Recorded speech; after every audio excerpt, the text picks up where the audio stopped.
जहां पर आप देखते हैं कि एक वीडियो रिकॉर्ड होता है चांदीपुर बालासोर उड़ीसा से, जहां पर बंगाल की खाड़ी के ऊपर एक मिसाइल के जाने के बाद बादल में कुछ ऐसी लकीर सी बनी दिखाई देती है। बड़ा सवाल खड़ा होता है कि इस तरह की लकीरें कोई मिसाइल कैसे खींच सकती है। तो कहा जाता है कि अगर बैलिस्टिक मिसाइल ग्लाइड करते हुए उड़े मतलब तैरते हुए चले तो इस तरह के पाथ ड्राइव करती है।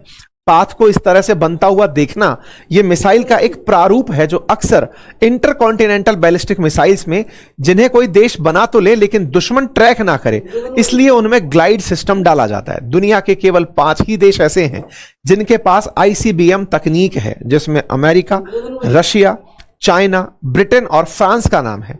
इन 5 के बाद अगर भारत ऐसा करने में कामयाब हुआ तो दुनिया का 6ठा देश बनेगा। लेकिन इनमें भी अगर ICBM के साथ साथ MIRV तकनीक का इस्तेमाल कर लिया गया, यानी कि इस मिसाइल ने उड़ते हुए मल्टीपल टारगेट हिट कर दिए 10,000 किलोमीटर की दूरी पर पहुंच करके, तो ऐसा करके भारत दुनिया के 3 देशों के बाद चौथा देश कंसीडर होगा। यानी कि भारत, अमेरिका, रूस और चाइना के बाद चौथा ऐसा देश होगा जिसके पास ऐसी तकनीक बनकर आई है। भारत के अलावा बांग्लादेश से भी चर्चाएं आने लगी। बांग्लादेश में भी कुछ लोगों ने इस मिसाइल को ट्रैक करके तस्वीरें डाली।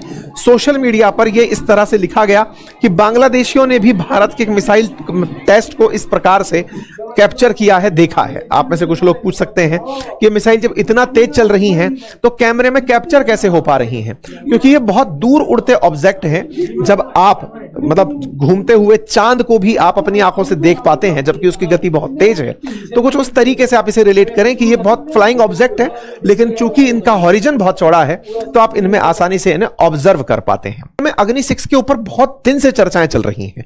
चर्चाएं चलने का कारण है इंटरकॉन्टिनेंटल बैलिस्टिक मिसाइल का होना, यानी एक ऐसी मिसाइल जो दुनिया में अमेरिका को भी परेशान करेगी कि अब इनकी मिसाइल हम तक भी आ जाएंगी। ऐसे में संसद टीवी ने कल शाम को, जब इस तरह की न्यूज चलती रही, आज सुबह 10 बजे संसद टीवी ने अपनी तरफ से एक ट्वीट किया, जो कि सरकारी न्यूज चैनल है। इसने ट्वीट किया कि भारत ने indigenous long range antiship hypersonic missile LRASHM का उड़ीसा के कोस्ट से सफलतापूर्वक परीक्षण कर लिया है।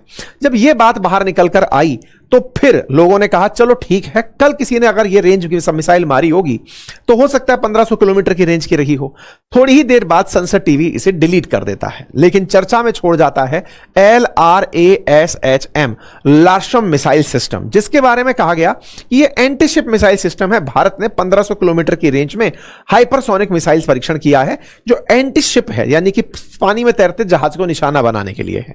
लेकिन साहब, इसके अनाउंसमेंट के लिए DRDO पीछे क्यों रहता? वो खुद अनाउंसमेंट करने आ जाता। इसलिए इस बात को ट्वीट के साथ ही डिलीट मार दिया गया। हेडलाइन बनती है कि संसद टीवी का ट्वीट डिलीट हो चुका है। इसका मतलब फिर से कयास था कि ये फेक खबर डाल करके पहले अग्नि 4 का नोटम डाला, फिर LRASHM का मिसाइल परीक्षण का संदेश सरकारी टीवी ने डाला, लेकिन फिर डिलीट कर दिया। तब यह चीज बहुत ज्यादा फिर चर्चा के अंदर तैरने लगी। इसी बीच में DRDO के जो चीफ हैं, उनका एक इंटरव्यू ANI के साथ हुआ था, वो वायरल होना शुरू होता है। DRDO के चेयरमैन है सतीश समीर वी कामत। उन्होंने फ्राइडे को अपने एक इंटरव्यू में, पिछले फ्राइडे को अपने एक इंटरव्यू में कहा, जब उनसे पूछा गया कि सर अग्नि 6 की तैयारी कैसी चल रही है, तो अब उन्होंने अपने इंटरव्यू में इस लाइन को इस तरह से कहते हुए कहा कि हम पूरी तरह तैयार हैं, बस सरकार आदेश दे दे। तो ऐसे में चर्चा बनने लगी कि ये तैयार थे पिछले हफ्ते, सरकार ने क्या इस बीच में अपनी परमिशन दे दी? ये चर्चा फिर बड़ी बनती चली गई। बहस होती गई कि भारत इस तरह का परीक्षण कर रहा है, बता नहीं रहा है। लेकिन बीजेपी का जो सरकारी ऑफिशियल हैंडल है, बीजेपी दुनिया की सबसे बड़ी राजनीतिक पार्टी, उसका सबसे बड़ा ट्विटर हैंडल जिस पे मिलियंस में लोग फॉलो करते हैं, उस पर फिर एक ट्वीट आ जाता है। यह ट्वीट जब आता है तो उस ट्वीट में जानकारी आती है कि अग्नि 6 महाशक्ति बनने की ओर बढ़ता भारत। इसमें यह कहा गया कि भारत 10,000 किलोमीटर की मारक क्षमता और MIRV तकनीक के साथ अग्नि 6 इतिहास रचने के लिए तैयार है। यानी एक तरफ DRDO के चीफ का कहना, एक तरफ बीजेपी का हैंडल इस बात का अनाउंसमेंट करता हुआ देखना, और उस बीच में ऐसा परीक्षण हो जाना। ये सब चीजें एक साथ जैसे ही आती हैं, चर्चा तेजी से छिड़ने लगती है कि क्या भारत ने अपनी तरफ से यह मिसाइल परीक्षण कर लिया है। इसके साथ साथ इसकी ट्रैजेक्टरी की चर्चा होने लगती है कि मिसाइल पहले तो यूं उड़कर गई और फिर यह पैरेलल चलने लगी। यह क्वाजी बैलिस्टिक मिसाइल सिस्टम घातक मिसाइल सिस्टम माना जाता है। मिसाइलों की पैंतरेबाजी में इसे इस्तेमाल किया जाता है। अक्सर मिसाइलें या तो अपने इंजन के अंदर जो थ्रस्ट वेक्टरिंग है उसके थ्रू, यानी कि रॉकेट के पीछे जो थ्रस्ट वेक्टरिंग है उसके थ्रू दिशा बदलती हैं, या फिर एरोडायनेमिक फिन्स के थ्रू मिसाइलें अपनी दिशा बदलती हैं। तो बोले हो सकता है कि इसको बहुत उन्नत तरीके से विकसित किया गया हो और इसे MIRV तकनीक के साथ, यानी कि मल्टीपल एंट्री, मतलब टारगेट को यह कर सकता हो, टारगेट कर सकता हो, उसके साथ इसको विकसित किया गया हो। खैर, इस तरह की चर्चा निकलने लगी कि यह परीक्षण DRDO के द्वारा किया गया ICBM परीक्षण है, जो सरफेस टू सरफेस मिसाइल परीक्षण है। सरफेस टू सरफेस मिसाइल परीक्षण में इंटरकॉन्टिनेंटल मिसाइलें लेंथ के आधार पर, दूरी के आधार पर, डिस्टेंस के आधार पर सबसे दूर जाने वाली मिसाइल मानी जाती है। मिसाइल चलाने के बाद, यानी मिसाइल का जो प्रक्षेपण है उसके तरीके हैं। मिसाइल चलने के बाद अगर परवलयाकार पाथ फॉलो करे तो उससे अधिकतम दूरी तय की जा सकती है। लेकिन दिक्कत यह होती है कि जब इस तरह का पैराबोलिक पाथ फॉलो होता है तो यह आसानी से दुश्मन के द्वारा जो डिफेंस सिस्टम डेवलप किए गए हैं उनसे यह डिटेक्ट हो जाता है। जैसे S-400, जैसे अमेरिका का थार्ड, जैसे इजराइल का आयरन डोम, उनसे इस तरह के पाथ को ट्रैक किया जा सकता है। ये रडार में कैप्चर हो जाते हैं, चाहे ये कितना ही तेजी से चले, लेकिन रडार इन्हें पकड़ पाता है। इसलिए सबसे तेज और सबसे सटीक जिनकी मार मानी जाती है वो क्रूज मिसाइल होती हैं, जो अर्थ सरफेस के बिल्कुल पैरेलल चलती हैं।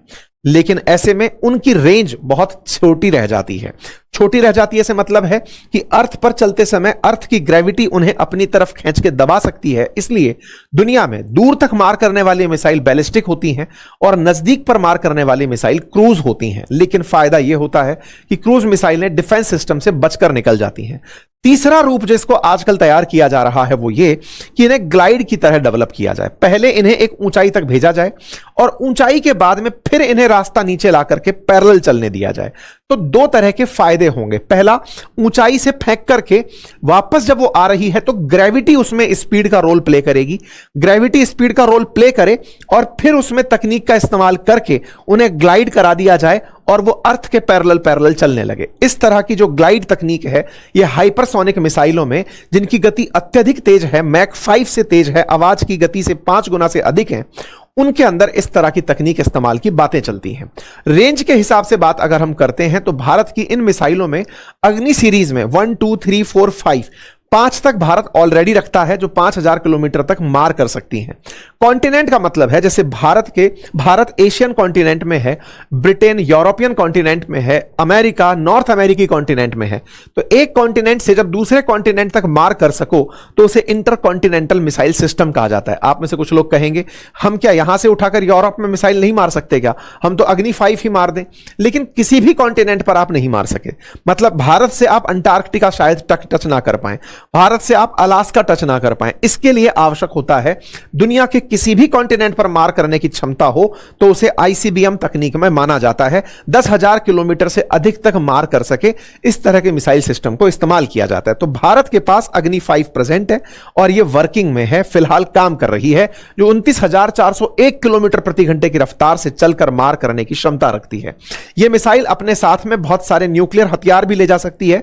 काफी सारे जो भी वेपन्स आप इनके थ्रू ट्रैवल करना चाहते हैं, इनके ऊपर वॉरहेड के ऊपर रख करके भेजना चाहते हैं, वो इन्हें पेलोड के तरीके से भेज सकते हैं। इसकी स्पीड 24 गुना आवाज से तेज है। मैक 24 स्पीड से अग्नि 5 ट्रैवल कर सकती है। यह DRDO की वेबसाइट पर अग्नि की सूचना उपलब्ध है। कुछ इस तरह से अग्नि सिस्टम को इन्होंने 1 से लेकर 5 तक यहां पर लिस्ट किया हुआ है। तो क्या ये जो मिसाइल परीक्षण है ये केवल सोशल मीडिया के थ्रू ही बाहर आया या इसकी और कहीं जानकारी थी?